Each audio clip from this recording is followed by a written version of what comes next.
Pumipili lang po ako ng ano. Our Christian culture in CFC-FFL.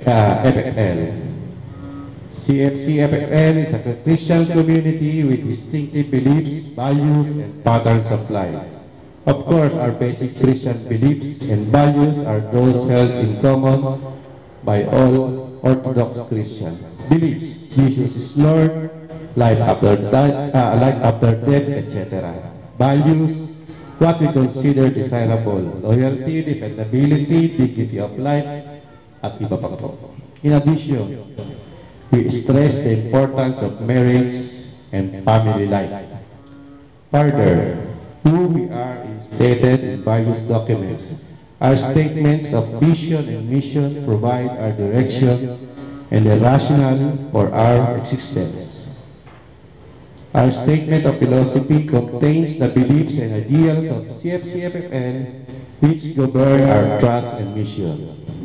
Our statement of core values provides the parameters for living out vision and mission. Ito po ay tatalakayin po sa susunod na talk after ng talk ni Sister Net. Ngayon po,